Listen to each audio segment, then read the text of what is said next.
and welcome to my vlog. I will be completing this makeup look while I speak to you about current issues in the world, issues from the 90s, beauty standards, supermodels in the 90s, influential characters, and everything in between. I hope I inspire you in some way. This is my inspiration for today's makeup look, and this is how I did it.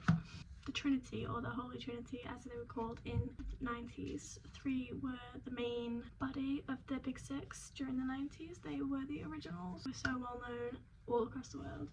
Claudia Schiffer ended up being on the cover of over 1,000 fashion magazines. It's a Guinness World Record that she set, and I highly doubt anyone would beat. She's constantly being photographed in magazines during the 90s. It's also later on in the 90s. Cindy Crawford was on 5 billboard posters at one time in New York Times Square. During the 90s, Cindy Crawford did a Pepsi commercial, which was so well directed and produced. It was named the sexiest commercial ever made. Recently, there has been kind of an uproar with a Sydney Sweeney advert for American Eagle jeans, basically trying to recreate this iconic commercial that Cindy Crawford created. Basically, it was a massive scandal. Really bad marketing on their part, because they were trying to take inspiration from Pepsi advert and completely missed the whole point. And it wasn't sexy, it was just sexualized. The whole thing was hinting at the fact that her jeans are superior. Basically, Sweeney has great jeans. It says that at the end. Sydney Sweeney has great jeans. The play on words between jeans and jeans that make up your body, crazy, because the fact that Sydney Sweeney has the typical blonde hair, blue eyes, wearing blue jeans, everything about this ad is just it's so tone deaf to everything that's going on in the world right now. The Cindy Crawford ad probably sold so many Pepsi cans after it was made because of how amazingly it was done, and that ad was well known like until now. Even before the Sydney Sweeney ad scandal, it was known.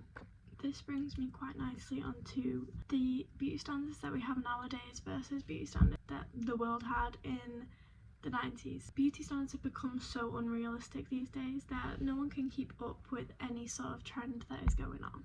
Back then, especially in the early 90s, like everyone wanted to embody these beautiful women because they were who they were. They were so confident in who they were. They held themselves so highly and they knew who they were. They knew their worth.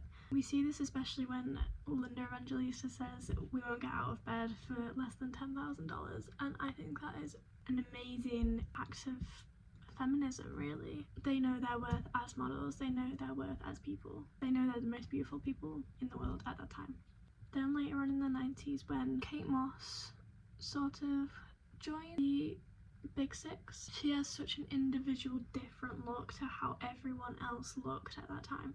She discovered when she was 14 years old at JFK Airport, was instantly thrown into this really toxic modelling world, which ultimately led her to unhealthy habits in the industry. Her new beauty standards she set by joining the modelling industry was she had such a slim figure. She was so the opposite of what these other models had portrayed themselves. They'd embodied such like curvy, very natural, feminine look, and Kate Moss brought in her own standard.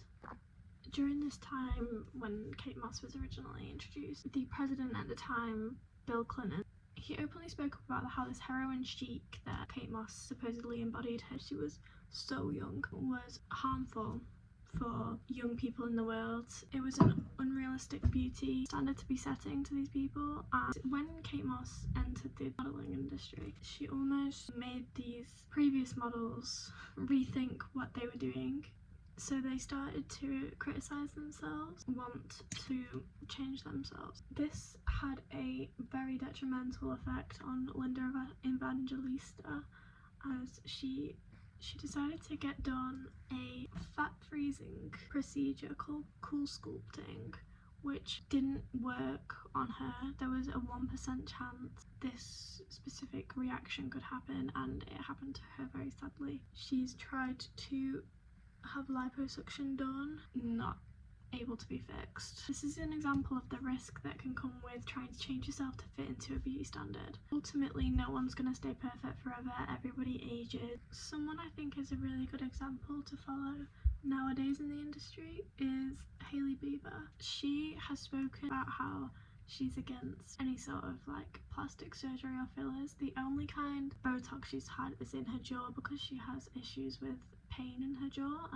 One of the newer found cures for that is Botox, so that's the only work she's had done, and I really respect that. A big influence today on feminist views, and someone I think everyone should be aware of, Florence Given, and she is so feminist focused. She's written a book called Women Don't Owe You Pretty, which basically in a nutshell goes into depth about feminism, misogyny. It's all about self-improvement and growth as a person, as a feminist, as a woman. So I think that book is just a book that everyone should read. I think one of the strongest women in the industry at the time was Christy Turlington. She absolutely showed what it is to be a strong-willed feminist woman. She, at the height of her career, literally left it all to go back to education so she could study liberal arts at NYU and focused on comparative religion and Eastern philosophy, which is amazing. For someone who was at a height of a modelling career to decide to go back into education first of all and then study something so forward moving, and it really showed what kind of person she is. And she continued to do some modelling alongside of her studying. After having her daughter, she suffered from a hemorrhage which could have been life-threatening if she didn't have the healthcare that she had as someone with the money to put towards her healthcare at that time, especially in America. Then went on to make a documentary, and she travelled around all these different countries that didn't have as good healthcare as we do in England and also they do in America. I think she's such an inspiring woman to look up to, as she experienced something so tragic for herself and then went and helped other women because of her own experiences. I think that's so admirable.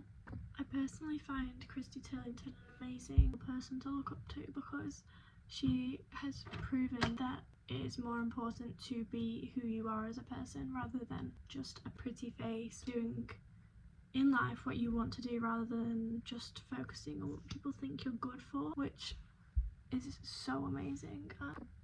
I've pretty much finished my makeup look. I think I did a pretty good job. Thank you for watching my vlog, and bye.